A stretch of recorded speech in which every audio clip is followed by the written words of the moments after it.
Bismillahirrahmanirrahim. Alhamdulillahirabbil alamin. Allahumma shalli wa sallim ala sayyidina Muhammad wa ala ali sayyidina Muhammad. Nawaina ta'allum wa ta'lim wa nafa' wal intifa' wa tadhakkur wa tadhkir wal ifada wal istifada wal hath ala tamassuk fi kitabillah wa sunnati Rasulillah sallallahu alaihi wasallam wa du'a ilal huda wa dalata ala khair wa abdika wajhillah wa mardatihi wa thawabihi wa qurbihi. Amin. Subhanahu wa ta'ala. Rabbi syrah li sadri wa yassir li amri wa hlul 'uqdatam min lisani yafqahu qawli wa saddid lisani wa hdi qalbi bihaqqi sayyidina Muhammadin sallallahu alaihi wasallam.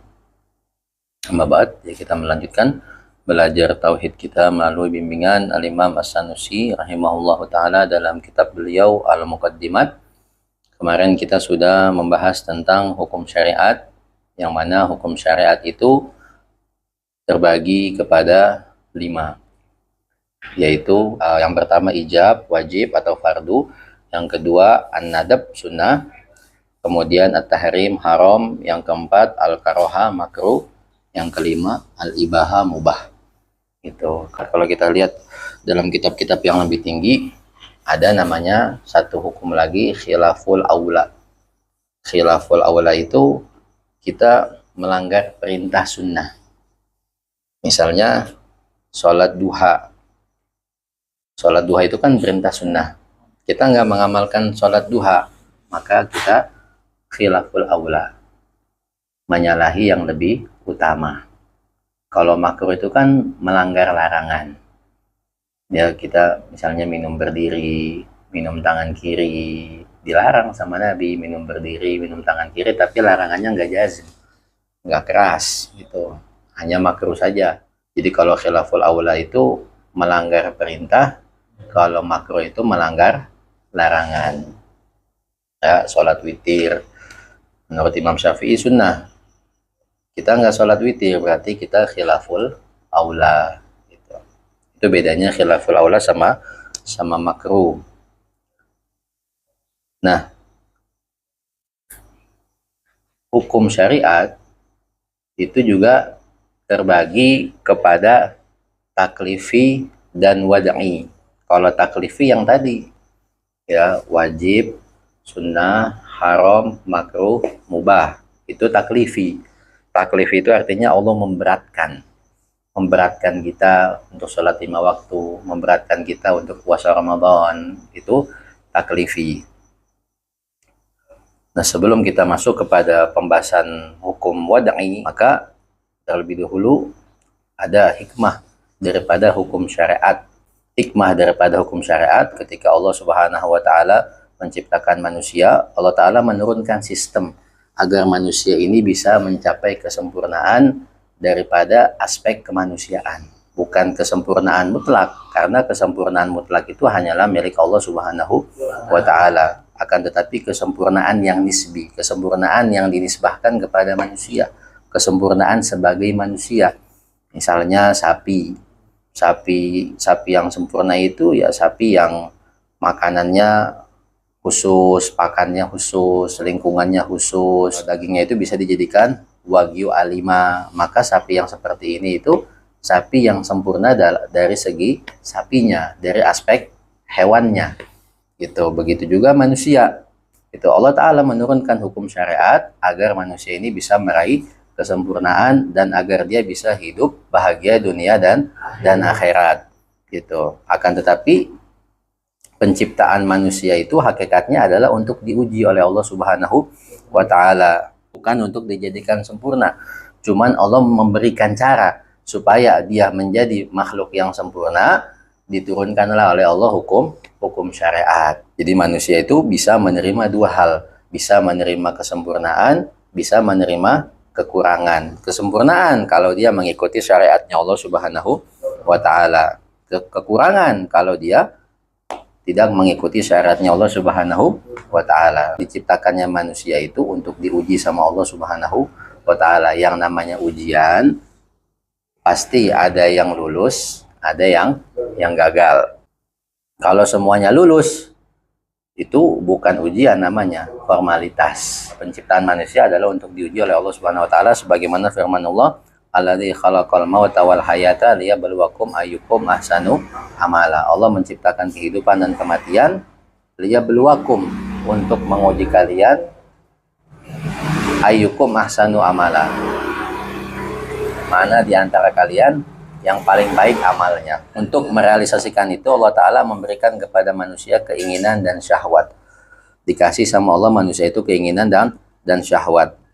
Syahwat ini yang bisa membawa manusia kepada kemuliaan, bisa juga membawa manusia kepada kehancuran, bisa membawa kepada kesempurnaan, bisa membawa kepada kekurangan. Akhirnya diturunkanlah oleh Allah Subhanahu wa taala hukum syariat. Kalau olimpiade ibaratnya Allah itu ingin fair play. Allah ingin main adil dengan manusia. Artinya kalau memang manusia itu selamat, lulus ujiannya Allah Subhanahu wa taala, ya memang dia kepengen lulus. Tapi kalau dia gagal dalam ujiannya Allah, dia terjerumus ke dalam kehancuran, ke dalam kebinasaan, ya dia salahkan dirinya sendiri. Memang dia nggak mau lulus. Memang kesalahannya dia. Diturunkanlah yang namanya hukum syariat, yang mana hukum syariat itu diturunkan oleh Allah untuk mengekang keinginan manusia tadi, untuk mengekang syahwat manusia tadi. Yang namanya keinginan manusia itu kalau dibiarkan begitu saja, dia hidup tanpa ada aturan syariat, tanpa ada yang mengekang dia, niscaya 1 miliar manusia itu akan berlomba-lomba untuk menguasai dunia. Akhirnya mereka nyari planet-planet lain untuk dikuasai sama mereka. Mereka akan saling berperang, saling membunuh, saling menghancurkan untuk bisa menguasai dunia ini. Kalau dibiarkan sama Allah hidup berdasarkan keinginannya, satu sama lain akan saling menghancurkan. Makanya sama Allah dibatasi. Ya, begitu juga dalam makanan. Kalau dibiarkan sama Allah memakan semua makanan, ya manusia akan memakan semua makanan. Ya, mereka akan makan sesuai dengan yang mereka inginkan, sesuai dengan hawa nafsu mereka. Sama Allah dibatasi, ini yang halal boleh dimakan, ini yang haram nggak boleh dimakan. Kalau dibiarin semuanya boleh dimakan, hancur manusia. Karena banyak yang dilarang sama Allah itu berbahaya bagi manusia. Kalau dibiarkan hidup sesuai dengan hawa nafsunya tanpa ada syariat, niscaya manusia itu ingin menjima semua perempuan. Hari ini dia jima sama orang Indonesia, besok jima sama orang Malaysia, besok Singapura, besok Thailand, besok jima lagi sama orang Eropa, besok jima lagi sama orang India, sama orang Arab, terus sampai 200 negara dijima sama dia satu-satu. Nanti tahun depan balik lagi Indonesia lagi, Malaysia lagi, Thailand lagi, sampai Eropa, semua ingin dia jima. Makanya Allah mengekang keinginan tadi, nggak boleh engkau buat semacam itu. Kalau engkau ingin berjima, engkau harus nikah dulu. Inilah yang namanya hukum syariat. Jadi intinya hukum syariat itu datang untuk menjadikan dan mengangkat manusia, membawa manusia kepada kesempurnaannya dengan cara mengekang keinginan manusia tadi, karena Allah tahu keinginan manusia ini kalau dibiarkan begitu saja tanpa ada syariat yang mengekang akan membawa manusia kepada kehancuran. Itulah hikmah daripada hukum syariat.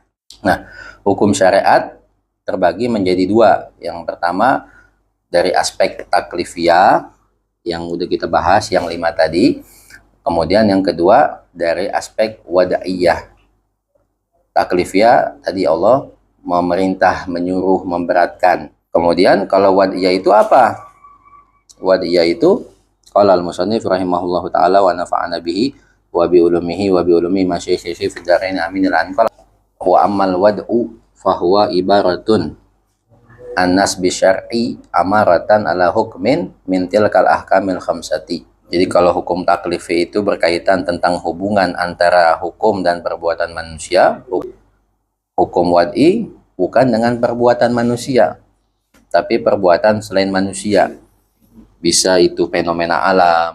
Ya, dia bukan berkaitan tentang perbuatan manusia, tapi bisa untuk perbuatan manusia dan selain manusia. Kata Imam Sanusi, wa ammal wad'u adapun wad'i fahuwa ibaratun annas bisyari amaratan ala hukmin min tilkal ahkamil khamsati wa hiya as-sabab wa syartu wal mani'. Adapun hukum syariat terbagi dari aspek wad'i. Wad'i itu adalah ibaratun, sebuah ibarat, yaitu syariat memberikan tanda atas suatu hukum daripada hukum-hukum yang 5, yaitu sabab, syarat, dan mani'. Jadi hukum wad'i terbagi kepada 3. sabab, syarat, sama mani. Kalau taklifi kan terbagi kepada 5. Wajib, sunnah, sampai mubah. Kalau wad'i terbagi kepada 3. Ada sabab, ada syarat, ada mani. Pasabab, maka yang namanya sabab, ma yalzamu min wujudihil wujudu wa min adamihil adamu li dzatihi kazawali syamsi li wujubil zuhri. Yang namanya sabab yaitu yang keberadaannya menjadi tanda bagi suatu hukum syariat. Adanya sabab memastikan adanya perkara yang lain, yaitu adanya suatu hukum syariat. Seperti tergelincirnya matahari menandakan wajibnya sholat zuhur, menandakan masuknya kewajiban sholat zuhur. Ketika matahari dia ada di garis khatulistiwa, itu namanya waktu istiwa, di tengah-tengah langit. Ketika dia sudah tergelincir ke arah barat, maka masuklah waktu zuhur. Gitu. Jadi tergelincirnya matahari ke arah barat menandakan masuknya sholat zuhur, menandakan masuk kewajiban sholat zuhur. Itu sabab. Ya, sababnya tergelincir matahari, musababnya kewajiban sholat zuhur. Jadi dari sini ada sebuah hubungan antara zawalus syams, tergelincirnya matahari, dan kewajiban sholat zuhur. Padahal tergelincirnya matahari ini bukan perkara yang mukallaf. Matahari bukan benda hidup. Ya, kalau menurut ahlus sunnah matahari, bulan itu bukan benda hidup, tapi dia benda mati. Jadi seperti Allah itu mengatakan kalau engkau melihat tergelincirnya matahari, maka tergelincirnya matahari ini menyebabkan engkau wajib untuk sholat zuhur. Jadi hukum Allah wajib sholat zuhur itu kepada kita diberi tanda sama Allah dengan tergelincirnya matahari. Ini yang namanya sababun syar'i. Begitu juga masuknya hilal baru di bulan Ramadan menjadi tanda wajibnya puasa Ramadan. Jadi kewajiban puasa Ramadan dikasih tanda sama Allah dengan terbitnya hilal baru. Kalau belum ada, maka belum ada kewajiban puasa Ramadan. Makanya dikatakan definisinya, kewujudannya, adanya sabab ini memastikan adanya perkara yang lain. Tapi ketika dia tidak ada juga perkara lain tadi. Tidak ada tergelincir matahari, maka tidak ada kewajiban sholat zuhur. Tidak ada hilal baru, maka tidak ada kewajiban puasa Ramadan. Terbenamnya matahari menjadi tanda wajibnya sholat maghrib. Tidak ada terbenam matahari, maka belum ada kewajiban sholat maghrib. Jadi matahari itu bukan perkara mukallaf, dia bukan benda hidup, tapi dia benda mati kalau menurut ahli sunnah. Tapi kalau menurut falasifah, matahari, bulan itu mereka mempunyai jiwa. Dengan jiwa-jiwa itulah mereka mengatur kehidupan yang ada di bumi. Ada jiwanya. Makanya zaman dulu seperti kaumnya Nabi Ibrahim, mereka menyembah planet, bukan karena planetnya itu besar, karena di situ ada jiwanya, dan jiwa itulah yang mengatur kehidupan manusia yang ada di bumi. Itu. Tapi kalau kita Ahlus Sunnah enggak, matahari, bulan itu mereka benda mati, tidak ada nyawanya. Berbeda dengan falasifah yang meyakini bahwasanya di dalam bulan matahari itu ada jiwanya, dan jiwanya itu mereka mengatur manusia dan bumi. Kemudian yang kedua, wasyartu, dan syarat, ma yalzamu min adamihil adamu wala yalzamu min wujudihi wujudun wala adamun li dzatihi katama mil hauli masalan li wujubiz zakah. Yang namanya syarat itu sesuatu yang ketidakadaannya dia memastikan ketiadaan perkara lain. Kalau dia nggak ada, maka tidak ada yang namanya suatu hukum syariat. Dan keberadaannya dia tidak memastikan adanya perkara lain maupun ketiadaan perkara lain. Seperti apa? Seperti sempurnanya haul bagi kewajiban zakat. Ya, jadi seperti sempurnanya haul bagi kewajiban zakat. Misalnya zakat harta. Zakat harta itu kalau harta kita mencapai nisab, bilangan yang harus dizakatkan, yaitu 84 gram emas. Di antara syarat yang lain, yaitu kepemilikan harta tadi harus setahun penuh, haul. Kita milikin harta tadi setahun penuh. Kita punya harta udah setahun kepemilikan tadi. Masuk syarat nih. Tapi apakah ketika kita punya harta selama setahun ini, kita wajib mengeluarkan zakat? Enggak. Dilihat dulu syarat yang lainnya terpenuhi enggak. Oh, syarat yang lainnya hartanya mesti mencapai nisab 84 gram emas. Gitu. Kalau nggak sampai maka tidak ada kewajiban zakat. Gitu. Haulnya udah ada syaratnya. Tapi syarat lainnya belum terpenuhi. Maka keberadaan syarat ini ya tidak memastikan adanya suatu hukum, yaitu tidak adanya kewajiban zakat.